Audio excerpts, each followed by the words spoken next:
Hello everyone, তোমরা সবাই কেমন আছো? আশা করি তোমরা সবাই ভালো আছো। আমিও ভালো আছি। কেক অ্যান্ড ডেকোরেশন চ্যানেলে তোমাদের সবাইকে স্বাগত জানাই। আজকে আমি তোমাদেরকে একটা সিম্পল বাটারস্কচ ফ্লেভারে 2 পাউন্ডের কেক বানিয়ে দেখাবো। তোমরা সবাই আমার সাথে থেকো, পুরো ভিডিওটি মনোযোগ সহকারে দেখো এবং কেমন লাগলো সেটা অবশ্যই কমেন্ট করে জানিও। যদি ভিডিওটি তোমাদের ভালো লাগে তাহলে আমার চ্যানেলটিকে প্লিজ সাবস্ক্রাইব করে দিও, বেল বাটনটি ক্লিক করে দিও। তোমরা যদি সবাই আমার পাশে থাকো তাহলে নতুন নতুন কেকের ডিজাইন এবং ডেকোরেশন করতে আমারও ভালো লাগবে। চলো এখন আমরা কেকটা বানানো শুরু করি। প্রথমে আমরা লাইট ব্লু কালারের ক্রিমটা বানিয়ে নেব। বানিয়ে নেওয়ার পরে কেকের উপরে সুন্দর করে আইসিং করব। আইসিংটা করা কমপ্লিট হয়ে গেল।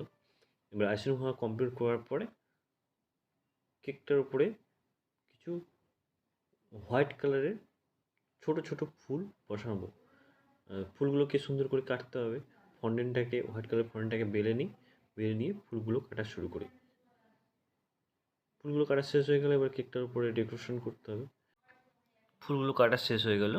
এখন আমরা কেকটার উপরে সুন্দর করে ফুলগুলোকে সাজাবো। ফুলগুলোকে একটু ফাঁকা ফাঁকা করে সাজাতে হবে, কারণ বেশি ঘন করলে কেকটা দেখতে ভালো লাগবে না। একটু ফাঁকা ফাঁকা রাখলে ফুলগুলো, তাহলে সুন্দর করে সাজালে কেকটা দেখতে খুবই ভালো লাগবে।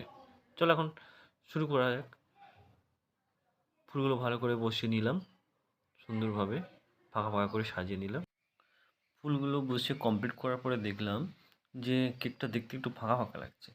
ভাবলাম যে কেকটা যেহেতু দেখতে ফাঁকা ফাঁকা লাগছে, তাহলে মাঝখানে কিছু একটা বসালে দেখতে খুবই ভালো লাগবে।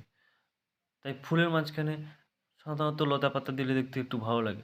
তাই আমি একটু প্লাস্টিকের লতা পাতা আমার কাছে অ্যাভেলেবেল ছিল, ওই লতা পাতাগুলোকে সুন্দর করে সাজিয়ে দিলাম। দেখলাম যে দেখতে হ্যাঁ খুবই ভালো লাগছে। এই কেকটা একজন ম্যাডাম আমাকে অর্ডার করেছিল। ম্যাডাম আমাকে বলেছিল যে কেকটার মধ্যে যতটা ক্রিম কম হয়, কারণ ক্রিম বেশি হলে অনেকেরই খেতে ভালো লাগে না। যেমন ধরুন আমারও খেতে ভালো লাগে না। কেকটার মধ্যে যতটা খুশি ক্রিম কম করে ডেকোরেশন করা যায়, ওটাই আমি চেষ্টা করে গেছি।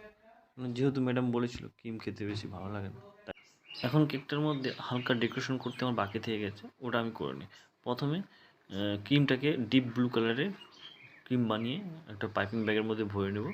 নিয়ে ফুলগুলো যে আছে ফুলগুলোর মাঝখানে হালকা ছোটো ছোটো করে ড্রপ দিয়ে দেবো। দিলে কেকটা দেখতে আরও ভালো লাগবে। ফুলের ওপরে মাঝখানের অংশটাতে ড্রপগুলো দেওয়া কমপ্লিট হয়ে গেল। এখন আমি ভাবলাম যে কেকটা যেহেতু ব্লু কালারের, উপরে যে ফাঁকা অংশগুলো একটুখানি আছে ওখানে যদি কিছু হোয়াইট কালারের পিঙ্কেলস দেওয়া যায় তাহলে দেখতে কেকটা আরও ভালো লাগবে। হোয়াইট কালারের পিঙ্কেলসগুলো দেওয়ার পরে দেখলাম হ্যাঁ খুবই ভালো লাগছে। ম্যাডামেরও খুব পছন্দ হয়েছে কেকটা দেখে। তো তোমাদের কেমন লাগলো তোমরা আমাকে জানাও।